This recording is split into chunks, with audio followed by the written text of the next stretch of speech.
Eu quero apresentar um amigo. Vem cá, pastor Jonas, de alguns anos atrás, né? Lá dos anos 70. Tudo isso, né? Final de 70, comecinho de 80, fomos jovens no Ministério Fonte da Vida. Meu irmão era pastor, trabalhamos lá um tempo. Olha, aquela safra saíram alguns pastores, né? Graças a Deus. Pastor Jonas, ele faz parte da Jocum, né? Quanto tempo? Faz quanto que o senhor estava? Não, foi para 2019. Ficou lá? Quanto tempo? 2 meses na. Nós estamos conversando. Se Deus quiser, o ano que vem a gente vai lançar alguns cursos aqui, né? Na igreja. Por isso que a gente está. Trouxemos ele hoje para falar com a família. Boa noite, graça e paz. Amém. Prazer estar aqui com vocês. Prazer em ver o Mentinho. Muitos anos que não via, né? O Daniel e Sandra, da época que o Daniel era magro. E eu também, né? Eu também. Só que eu nunca fui muito magro, né, gente? Sempre fui meio mais gordinho. Nós fomos para Jocum em 87 também. 87. E de lá para cá a gente tem trabalhado com a igreja, com missões. Eu trabalho com o pastor Cote ali em Almirante Tamandaré, já tem 25 anos. Então, nós temos também alguns cursos que a gente ministra tanto na igreja como ali na base também. Ali agora nós vamos ter o seminário de libertação e restauração, agora em outubro também. Então a gente também tem um seminário presencial, que você fica lá internadinho, né? Tem aula de manhã, de tarde e de noite lá, né? Come da nossa comida, né? A gente almoça e já está vindo, toma café para se conhecer um pouquinho, né? A Bíblia não pode falar que para você conhecer a pessoa tem que comer 1 quilo de sal com ela, né? Então leva um tempo, né, para você conhecer a pessoa, né? Então comer 1 quilo de sal. A gente tem esse trabalho com a igreja nessa área de restauração, de cura. Então nós temos alguns materiais, algumas coisas que a gente talvez no futuro a gente vai, né, estar ministrando aqui na igreja também, em cima dessas áreas, para preparar a noiva, né? Preparar a noiva, porque Jesus ele vai vir buscar uma noiva, mas ele precisa buscar essa noiva preparada, ataviada, bonitinha, né? Restauradinha, curadinha, e a gente está nesse caminho do céu, né? Quantos estão a caminho do céu aí? Né? Uns mais perto do céu que outros, mas todos a caminho do céu, né? Então, é para lá que a gente quer ir, mas a gente quer ir bem, né? A gente não quer ir mal, né? O Daniel falou que hoje eu cuido de família, então eu vou falar um pouquinho sobre essa área de família com vocês, e eu quero que vocês abram a sua Bíblia. A gente ora antes de pregar, né, Daniel? Aqui também faz isso? Faz? Então vamos fazer igual, né? Vamos fazer igual? Senhor, obrigado por esse tempo que nós vamos ter aqui. Pedimos o Espírito Santo de Deus que nos auxilie.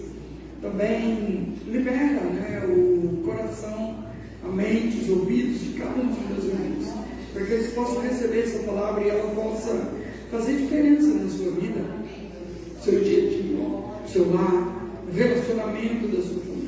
Em nome de Jesus, nós queremos também abençoar a igreja que se reúne nesse lugar, né? Abençoar a vida dos irmãos, suas famílias. Eu oro mesmo por restauração familiar, eu oro por reintegração familiar, eu oro que o Senhor esteja atuando, Pai, poderosa e forte nesta igreja, na vida de cada um desses irmãos, em nome de Jesus. Amém. Quando eu falo igreja, eu estou falando de você, porque a igreja não é o templo de um prédio, é cada um de nós. Amém? Abra a tua Bíblia em Gênesis, capítulo 37. Quero dar uma olhada numa família aqui com vocês.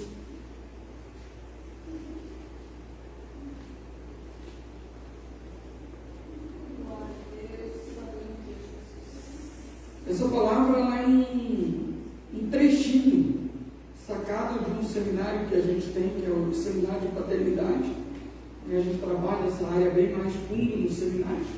Mas eu tirei um pedacinho para a gente compartilhar hoje aqui com vocês. Bom, no capítulo 37 nós vamos ler o versículo 1 até o 4. Amém? Habitou José em Canaã, onde seu pai tinha vivido como estrangeiro. Esta é a história da família de Jacó. Quando José tinha 17 anos, quantos anos tinha José? 17. Pastoreava os rebanhos com seus irmãos. Ajudava os filhos de Bila. Quem era Bila? Esposa, concubina, né? A serva da esposa de Jacó. E os filhos de Zilpa. Quem era Zilpa? Também uma concubina do seu pai, né? Mulheres de seu pai. E contava ao seu pai a má fama deles. Ora, Israel gostava mais de José do que de qualquer outro filho, porque ele havia nascido na sua velhice. Por isso mandou fazer para ele uma túnica longa. Quando seus irmãos viram que o seu pai gostava mais dele do que de qualquer outro filho, odiaram-no e não conseguiam falar com ele amigavelmente.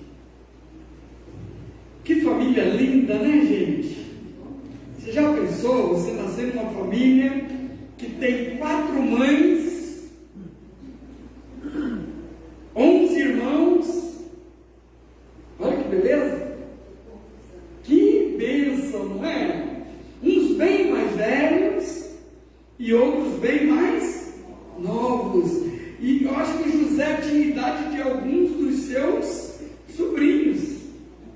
Talvez tinha sobrinho mais velho que ele, porque os irmãos eram bem mais velhos, já eram casados, já tinham seus filhos quando José nasceu. E José aqui já estava com 17 anos. E José, ele tinha algo que todo mundo quer ter. O que José tinha que nós também gostaríamos de ter? Falei,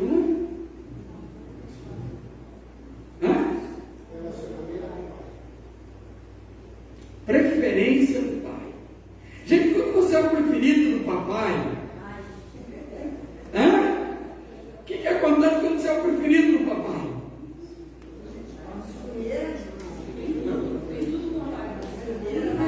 Tem tudo mais um pouco.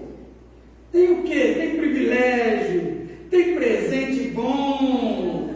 O pai vai sair e leva um filhinho predileto, os outros ficam chupando o dedo, não é? O pai põe aquele na escola melhor, os outros vai na pública mesmo, não é? Ele compra sorvete gostoso para o filhinho preferido, não é assim? Não deveria, né? Mas é assim que acontece em muitas famílias. Talvez aconteceu com você.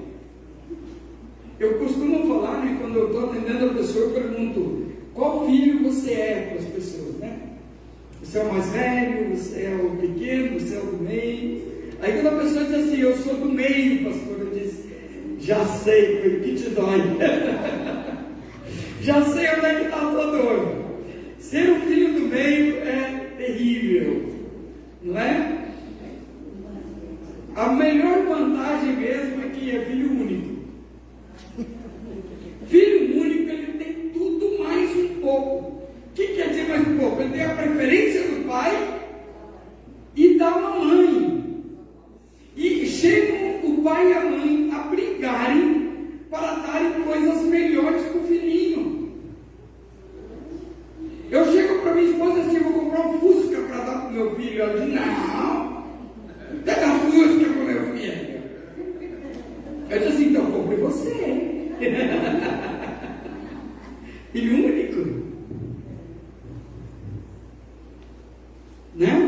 Agora, quando nós somos, imagina, você você é o 11º filho do seu pai, e o papai vai lá e tem um filhinho, um bebezinho. Você pensou que estava entrando na benção, você acaba de entrar no deserto, porque nasceu José. Pensa na felicidade. Só que José não era qualquer José, não era qualquer um dos filhos do seu pai. Qual era a maior diferença na vida de José? A mãe. O que tinha de especial com a mãe de José? O amor de Jacó. E ele era o quê? Quantos filhos a mãe de José tinha? Nenhum. E ela era a mulher preferida do papai. Porque lá no passado o papai foi enganado. E nesse engano do papai, coitado do papai, né? Ele levou 4 mulheres. Ele foi enganado, mas ele recebeu em dobro. Ninguém pode reclamar disso, né? Imagina se você acha que uma mulher te dá dor de cabeça, pensa em 4.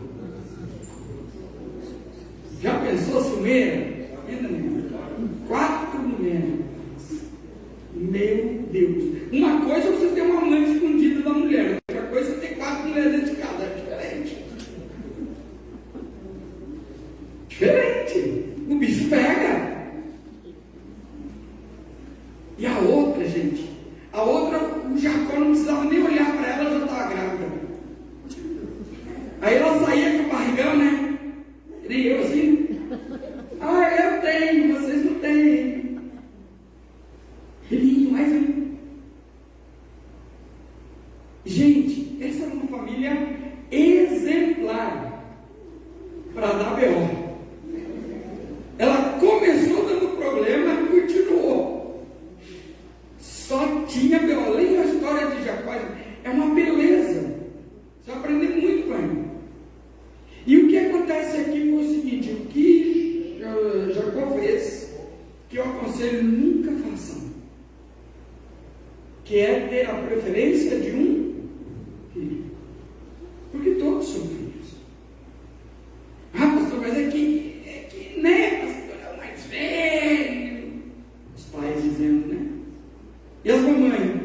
É o meu bebê, pastor, é o meu bebê. Né? Está lá aquele bebê barbado, né? 80 quilos. Não quer sair de casa. Para quê? Vai se incomodar com lavar a roupa, fazer comida. Tem alguém fazendo para você. Está tudo bem, ainda paga as contas. Eu falo para o meu filho, cara, pelo menos a gasolina, né, meu? Me ajude, né? Nesse capítulo tinha uma coisa que José recebia muito: amor do pai. E dos irmãos? Era José no meio de pitbulls, né? José na cova dos lobos. Todos os irmãos queriam ver José escalpelado, mas não queriam ter ele por perto. Agora imagina se você tem um monte de irmão e todos os teus irmãos te odeiam. E esses irmãos têm filhos. E esses filhos dos irmãos são instigados pelos seus pais a odiar você também. Então você é o tio não grato. Pensa num menino que tinha tudo e não tinha nada, porque não tinha relacionamento com os irmãos. Os irmãos não queriam saber dele. E isso levou, coitado do José, para onde? Onde é que ele foi parar? Onde muita gente vai parar? No fundo do poço. Quantos de vocês já estiveram no fundo do poço? Emocionalmente, no fundo do poço. Financeiramente, no fundo do poço. Né? Ministerialmente, no fundo do poço. Profissionalmente, no fundo do poço. Muitos de nós passamos pelo fundo do poço. Em várias etapas da nossa vida. Porque o fundo do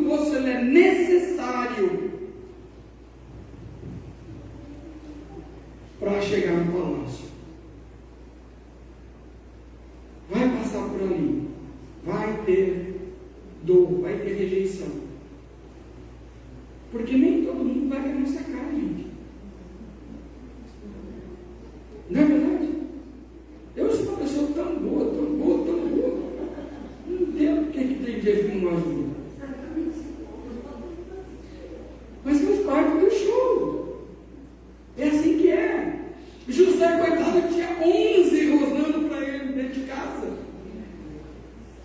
Imagina, alguém que você... Se a Bíblia diz assim, não falavam com ele amigavelmente, não falavam com ele de boa, ou seja, quando José chegava para pedir algo para os seus irmãos, digamos que você mora, né? Vai, precisa de uma chave para arrumar uma bicicleta.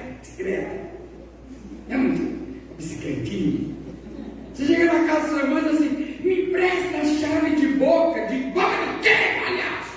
Sai daqui!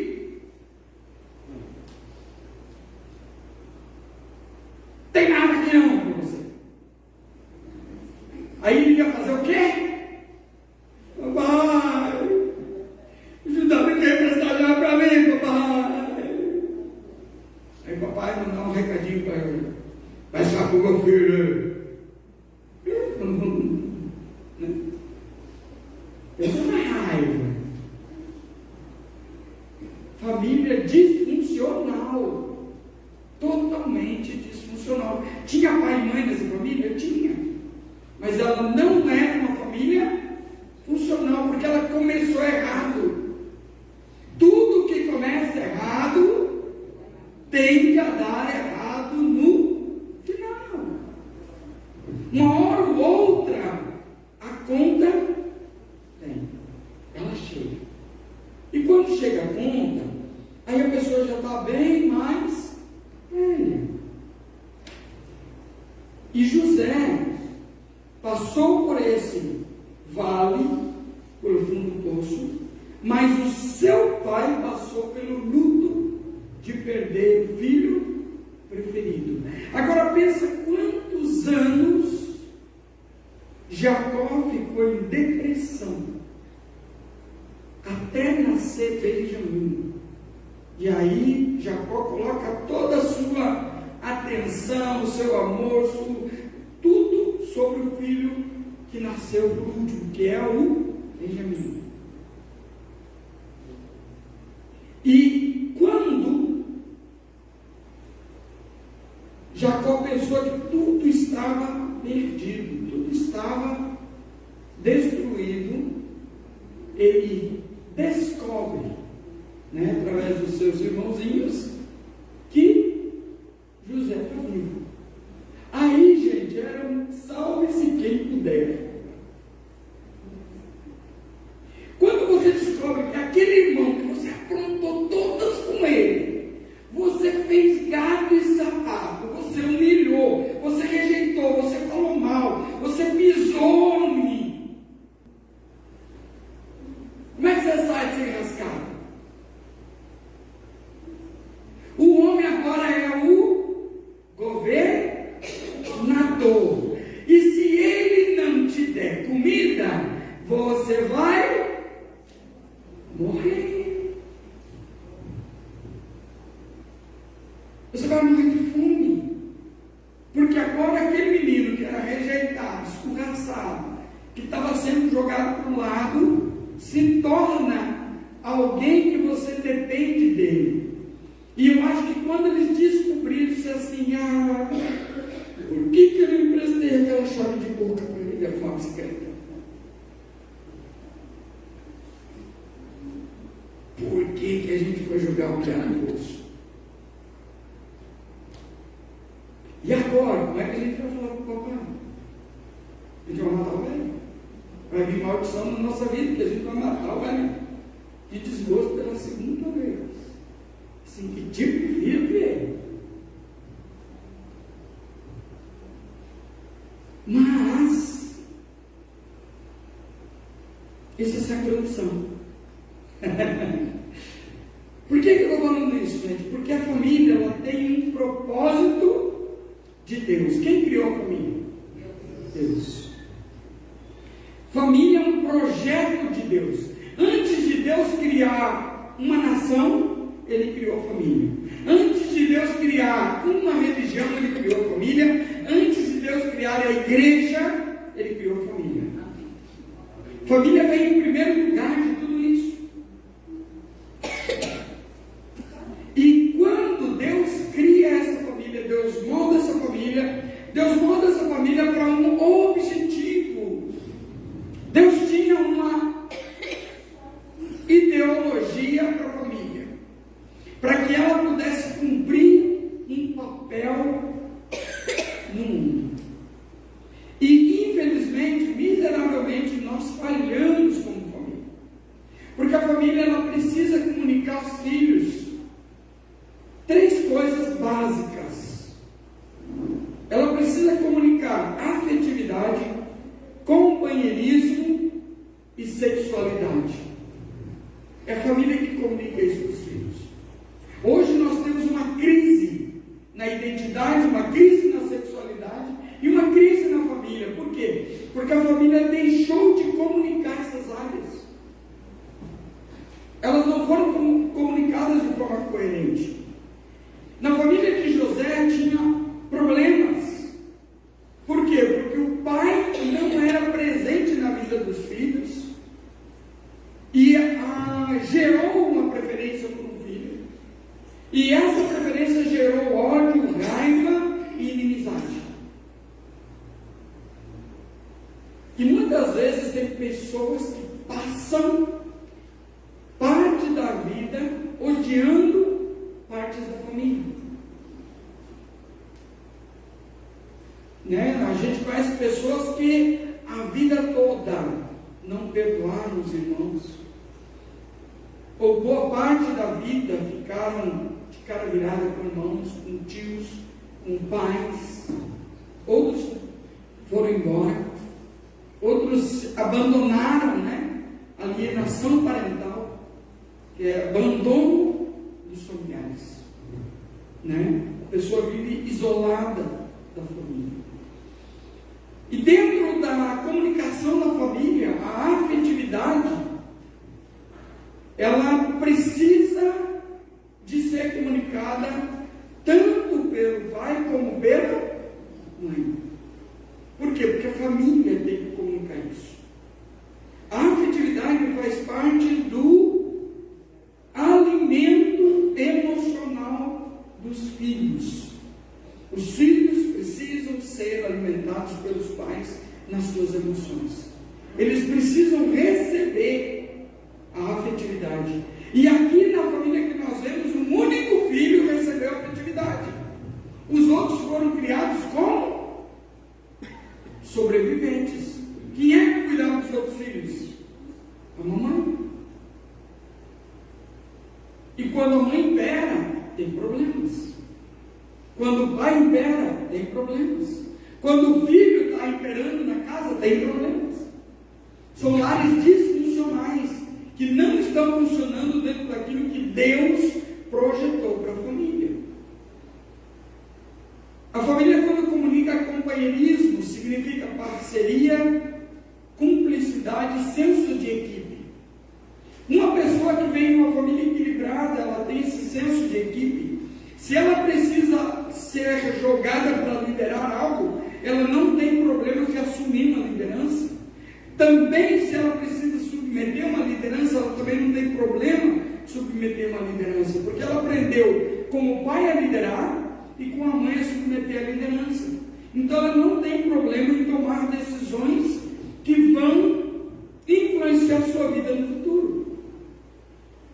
Na área da sexualidade é aquela estabilidade. Por quê? Porque não existe ataques do inimigo na sua identidade sexual. Por quê? Porque isso é muito bem estabelecido na família.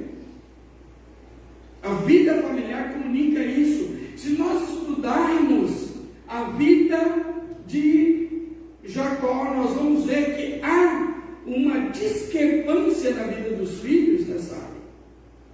Os filhos tinham problemas nessa área.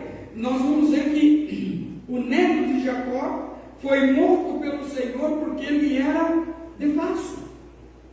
E o outro neto também, e quase que ele fica sem filho, não é assim?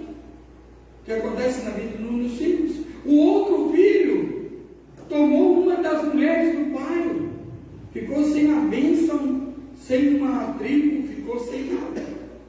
Rubem. E aí você vai olhando a vida dos outros filhos, todos tiveram problemas. Por quê? Por causa que a família era disfuncional nessa área. Não comunicava corretamente com os filhos. E havia uma desproteção. Gente, quando os pais caem em pecado sexual, imoralidade, os filhos ficam descobertos. Você perde a proteção da cobertura. E uma casa sem cobertura, quando chove, todo mundo se molha. Não é assim? Uma das coisas interessantes que a gente via, na África tem bastante, e no Oriente Médio tem muito. Vocês já notaram que as casas no Oriente Médio, elas não têm telhado com águas? Telhado é reto, é uma laje somente. Por quê? Porque eles não têm problema com chuva. Lá não chove.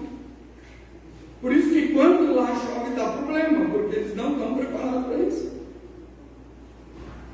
Eles não têm nenhum medo que amanhã vai chover, porque lá não chove. E quando faz, o céu fica preto de tempestade, vem aquela nuvem, vem aqueles raios, quando começa a chover, não cai na terra, porque o calor dissipa as gotas. Terror, né? Está chovendo lá em cima, mas não chega embaixo.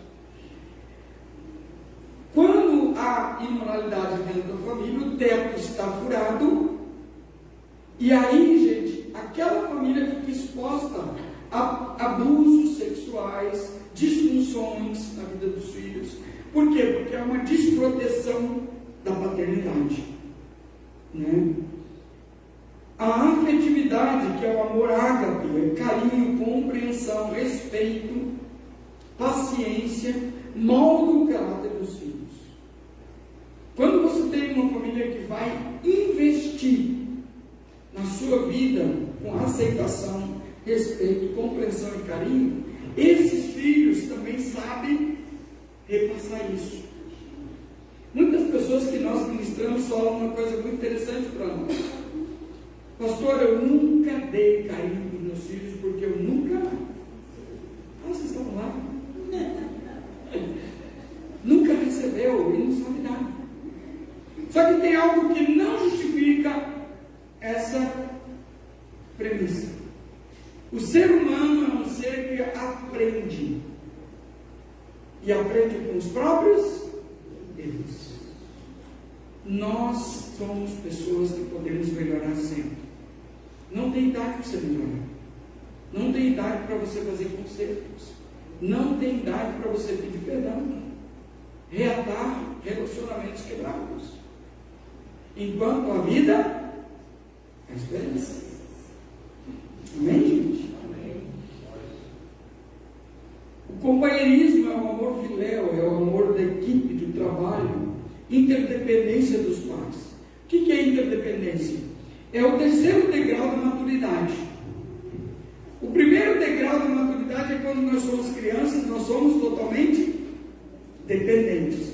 Nós dependemos de alguém para nos alimentar, dependemos de alguém para trocar nossa fralda, não é assim? E na época ainda era de pano, bem pior, né? Nós dependemos para tudo. Mas quando a gente cresce e faz 13, 14, qual é essa fase? Eu quero ser independente, eu quero ser alguém.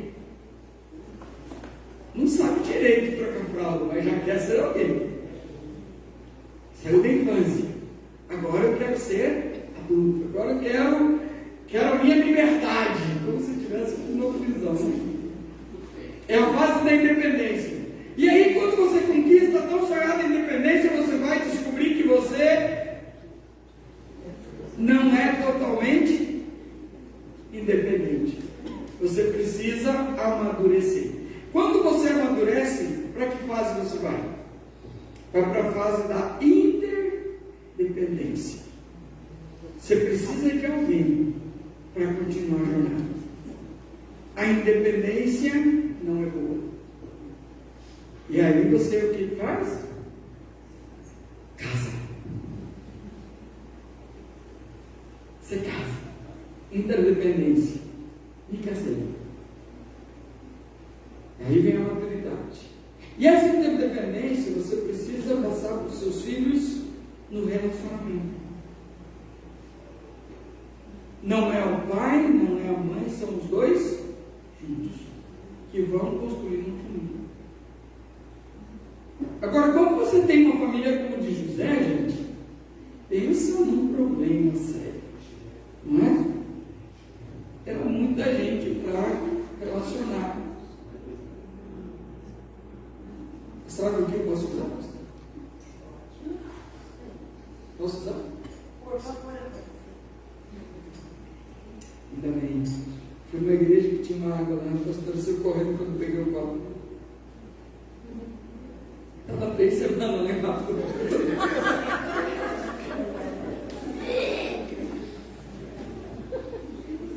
Mas isso só acontece em outros estados, aqui em Curitiba não.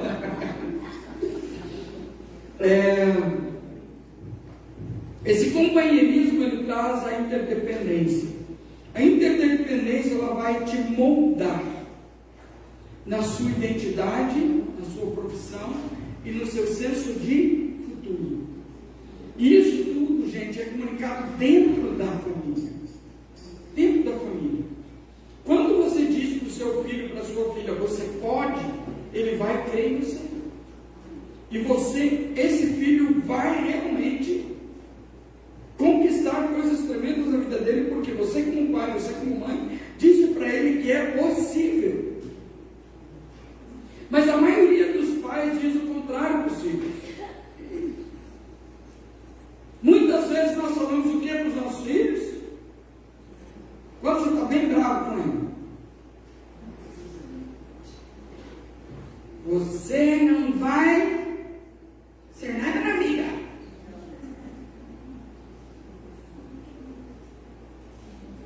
Quando você casar, os seus filhos vão fazer bem pior do que você faz para mim. Já ouviu isso?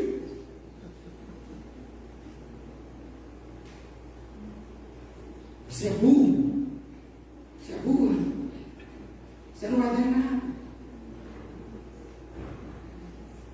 E isso vai gerando o quê? Quando eu falo essas coisas para os meus filhos, o que eu estou gerando neles? Identidade. Uma identidade que não é a identidade que Deus deu para ele. Mas você, como pai, está imprimindo uma identidade falsa nele. E ele vai crer naquilo. E infelizmente, ele não só vai crer naquilo, mas aquilo vai incapacitar ele para o plano e para o propósito de Deus na vida dele. Ele sempre vai ser limitado. Você só sabe fazer isso. Você não faz nada certo. Quando você casar, sua esposa vai fazer pior do que você. Do que você está fazendo para mim. Isso, muitos pais falam isso. Isso gera o quê? Um atrapalho na vida. Vai gerar falta de identidade. Vai gerar ciúme. Vai gerar crença falsa, né? E essas mudanças que vão acontecendo, até que horas mesmo, pastor? Até as 10? Vocês estão tão quietinhos?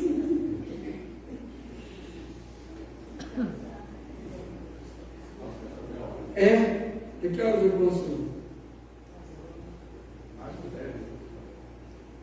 Sério?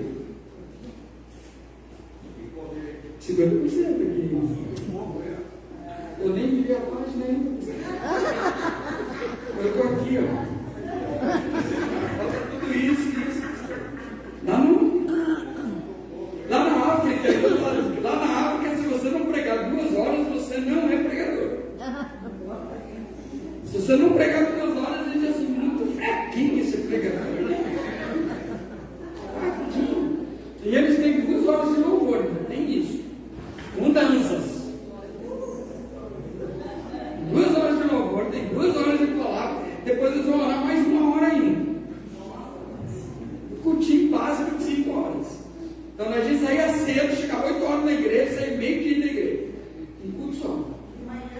De manhã. Quando era tarde, à noite, começava lá por umas 6 horas da tarde e foi embora. Até umas 10 horas da noite eu estava na igreja. Chegava tarde, mas é uma bênção. O legal é quando eles começam a dançar, gente. Aí eu quero ver se você crente mesmo.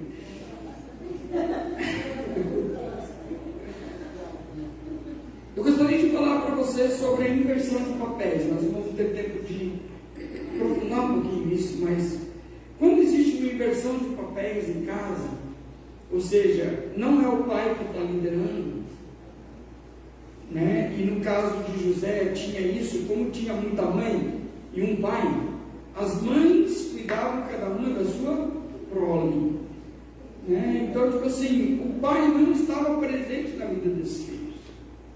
E a falta, a ausência desse pai, fazia com que os filhos entrassem numa disputa por atenção, uma disputa por amor, uma disputa para compensar a falta desse pai, na vida deles mesmos.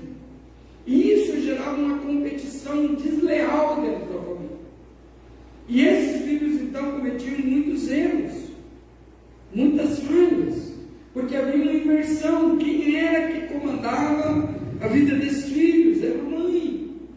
A mãe estava nesse lugar de comando, nesse lugar e de inversão de papéis. E tem muitas vezes, muitas pessoas que a gente aconselhou ao longo de muitos anos, que vinham para nós com essa queixa: pastor, lá em casa, o meu marido é um banana. Já ouviu falar disso? Marido banana, ele só veste amarelo, né? E esse marido, ele, pastor, se não fizer nada, a vaca vai pro brejo, a coisa vai ficar ruim. E o meu conselho para essas irmãs era: deixa a vaca ir pro brejo. Mas pastor, eu digo, deixa, meu filho, deixa, sai desse lugar. Ele não é um lugar, vai melhorar muito se você deixar.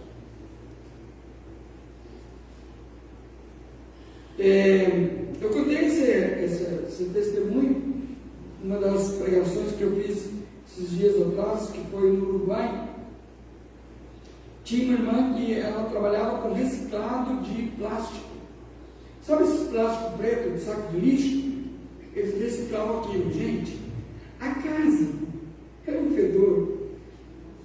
Porque quando você pega um plástico de saco de lixo para reciclar, como é que ele vem para você? Fedorento. Tem de tudo naquele lugar.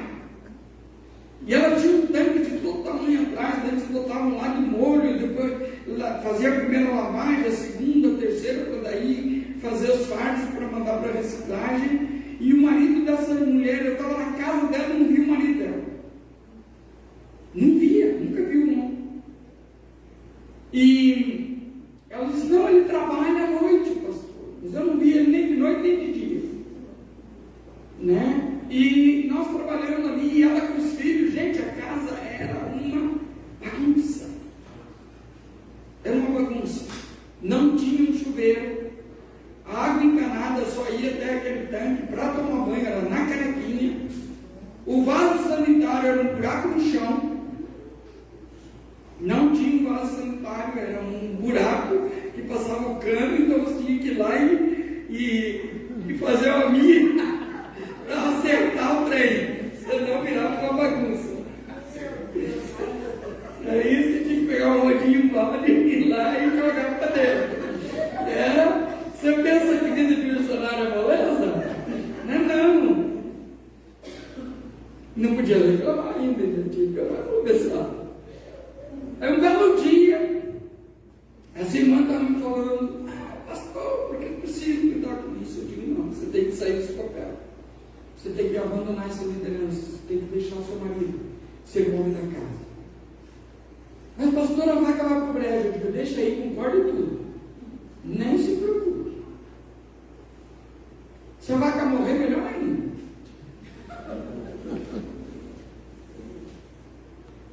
Dois anos depois eu voltei. Eu não achava a casa. Quando eu fui, eu não achava a casa. Eu comecei a andar e a procurar a tal da casa e não achava a bendita da casa. E eu contei as quadras. Não, mas era 3 quadras aqui, viola aqui,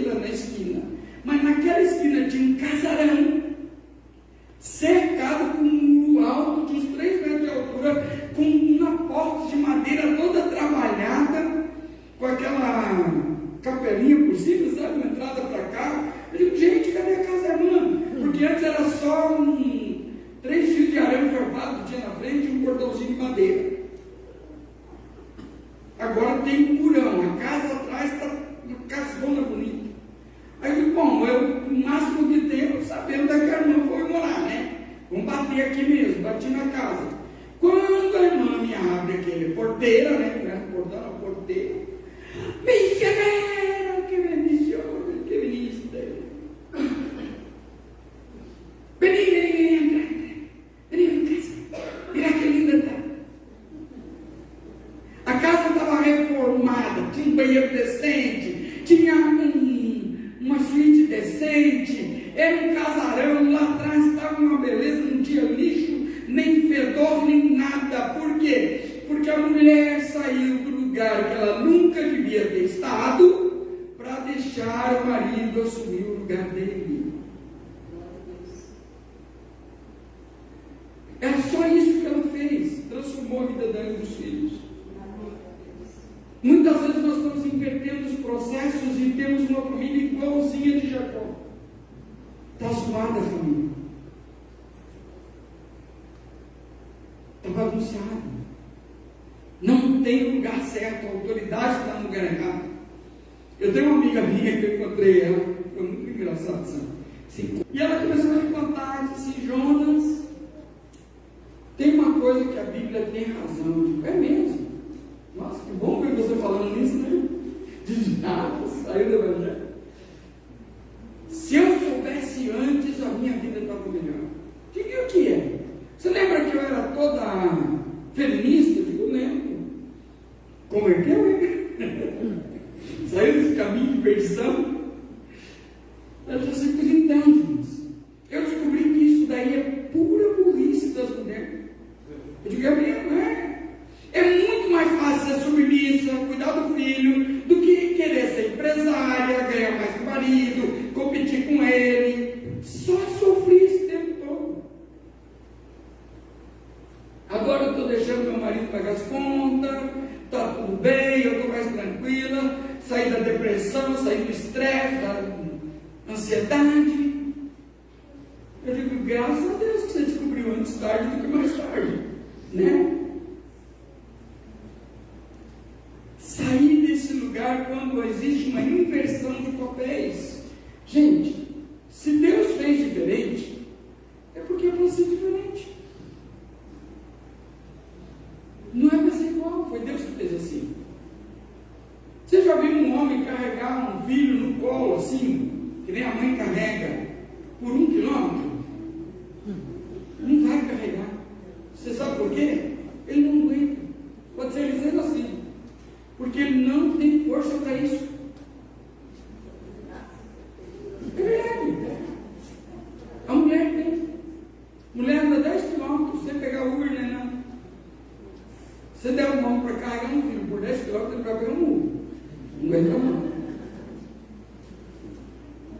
Né? Ou ele fica aqui em cima, né? Joga aqui. Pega no ombro dele e ganha. Por que a mulher tem essa força? É a força de resistência. O homem não tem força de resistência. O homem tem força de explosão. O homem tem uma força que a mulher não tem. É aquela força de explosão, aquele negócio. A mulher não tem essa força. O homem tem. O homem não tem a força de resistência, a mulher tem. E por que é diferente? Porque Deus quer que seja assim. Ele fez dessa forma. Posso contar um segredo para a tua igreja, Daniel? Aquele texto, eu aprendi há pouco tempo com o apóstolo Léo. Deixa eu jogar para o Léo, você briga com ele. O apóstolo Léo, ele morou 10 anos em Israel, em Jerusalém. E ele me contou, ele disse assim, sabe aquele texto de Gênesis, de qual deles? Aquele que diz que Deus fez uma mulher que seja idônea? Eu digo, sei. Então, está errado. Eu digo, o quê? Está errado. Como é que diz o texto então? O texto diz assim, far-lhe-ei uma ajudadora como se lhe fosse ao contrário. Quê? É uma ajudadora como se lhe for ao contrário. Ela vai ajudar o homem sendo contra ele. Isso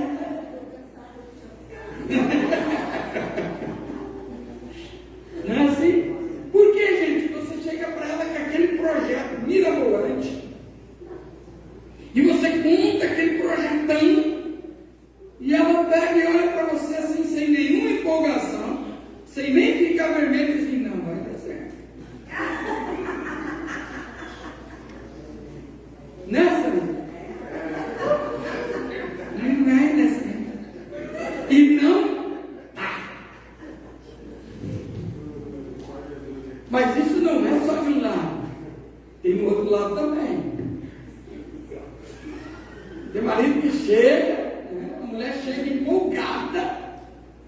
Amor, o que você acha de gente fazer isso? Aí o marido pega, olha para ela e diz assim: não vai dar certo.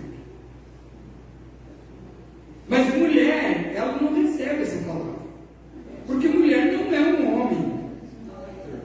Mulher não é um homem. Então ela vai fazer o quê? A próxima pergunta: como assim não vai dar certo?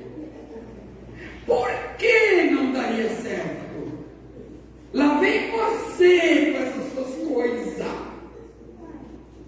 E aí o homem tem que explicar. E aí ele explica. E aí a criaturinha faz o quê? Você tem razão. Mas a gente podia, não é? Sempre tem um adendo, né? PS, vou tentar de novo. É contrário que ajuda. É discutindo a relação, né? É tendo essas atitudes. E por que eu estou falando isso? Porque o pai, ele tem 3 coisinhas só para fazer na vida com relação aos filhos: dar direção, segurança e limites. Só isso. Simples. Mais simples que isso é possível. O problema é que implica fazer isso. Mas essa é a direção do pai, é a função dele.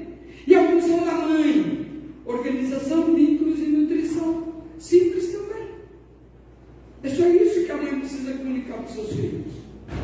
E a família, essas 3 coisas que eu já falei com vocês: a sexualidade, o vínculo de companheirismo, a afetividade. É o que a família, que é o pai e a mãe juntos comunicam aos filhos. E quando essas comunicações estão bem estabelecidas, as coisas fluem nessa família. Essa família, ela vai para o equilíbrio, ela começa a funcionar corretamente. Funcionar de forma a ser assertiva. E nós vamos ver que, biblicamente falando, gente, poucas famílias você pode pensar que as coisas funcionavam muito bem. Muitas famílias na Bíblia são disfuncionais. E elas são disfuncionais porque era necessário que fosse, para que a gente pudesse aprender com eles. Né? Para a gente aprender com Jacó, para a gente aprender com Davi, a gente aprender com Abraão. Todos eles pisaram na bolinha. E a gente aprende com eles para não fazer igual, fazer melhor, fazer diferente. Nós tiramos o ensino da palavra de Deus para aplicar na nossa vida. Mas o grande problema nosso, gente, e com isso eu já vou entrar para o final, é que nós muitas vezes, por culpa do demônio, que a gente vai fazer. O grande problema disso que acontece é que muitas das nossas trabalhos, até mesmo como pastores e líderes da igreja, a gente trabalha tentando resolver os sintomas que as pessoas nos apresentam, ou seja, os problemas, as dores delas, mas a gente não consegue discernir qual é a raiz do problema, qual é a causa, o que está por trás daquilo, a gente não consegue resolver. E quando a gente não consegue resolver isso, a gente não tem respostas efetivas para as pessoas. E nós, como Igreja de Cristo, a gente precisa ganhar a pessoa para Jesus, mas a gente precisa dar para ela também resposta, para que ela possa alcançar aquela vida abundante que Jesus prometeu para a gente. Lá em João 10:10 diz assim, que Ele nos daria vida, vida com abundância. E muitos de nós não estamos vivendo uma vida abundante na família, porque todas essas coisas aconteceram conosco, aconteceram na nossa família de origem, mas ainda não estamos totalmente curados. Ainda não estamos totalmente restaurados. Ainda estamos lutando com as dificuldades que toda a nossa vivência nos trouxe. Mas Deus, Ele quer nos restaurar, para que a gente seja essas pessoas que vão curar outros. Eu não posso tentar curar a outra pessoa se eu ainda estou na minha ferida, se eu ainda estou doente. Você já viu uma pessoa sair lá da UTI, parar lá na rua e dizer assim: eu vim aqui te ajudar? Não dá, né? Não tem como. E muitos de nós, gente, ainda estamos numa convalescença das cirurgias que Deus está fazendo em nós. Né? Deus ainda está trabalhando conosco. Amém, gente? Então fique de pé, vamos orar. Peça aí a misericórdia de Deus depois da palavra dela. Deus tem misericórdia, por pior que Jacó. Estou sendo rejeitado como José, ou estou bravo com meu irmão como Judá e Rubem e todos os outros, né? Em que lugar nós estamos? Senhor, nós pedimos que o Senhor nos ajude, como famílias, como igreja. Pai, eu peço mesmo que o Senhor traga cura aos teus filhos, cura a cada família, cura a cada pessoa. O Senhor nos chamou, nos salvou para que a gente fosse essas pessoas que vão gerar bons frutos no mundo, que vão gerar pessoas que vão influenciar, que vão abençoar. Da mesma forma que José foi essa pessoa que abençoou sua geração, nós oramos para que todos nós possamos dar esses frutos dignos, frutos bons, frutos de arrependimento, famílias curadas, equilibradas, Senhor. Nos ajuda, Senhor, a tirar todo aquilo que nos feriu, tudo aquilo que nos descompensou para vivermos o plano perfeito e agradável do Senhor nas nossas vidas. Deus, oramos em nome de Jesus, que o Senhor esteja sarando os teus filhos, as famílias deles, em nome de Jesus. Pai, obrigado pelos pais que o Senhor nos deu. Queremos liberá-los essa noite, queremos dizer que nós perdoamos nossos pais, perdoamos nossos irmãos, Senhor, né? E declaramos a bênção do Senhor sobre eles, declaramos, Senhor, que somos famílias benditas do Senhor. Queremos dar bons frutos na terra, Pai, em nome de Jesus. Amém.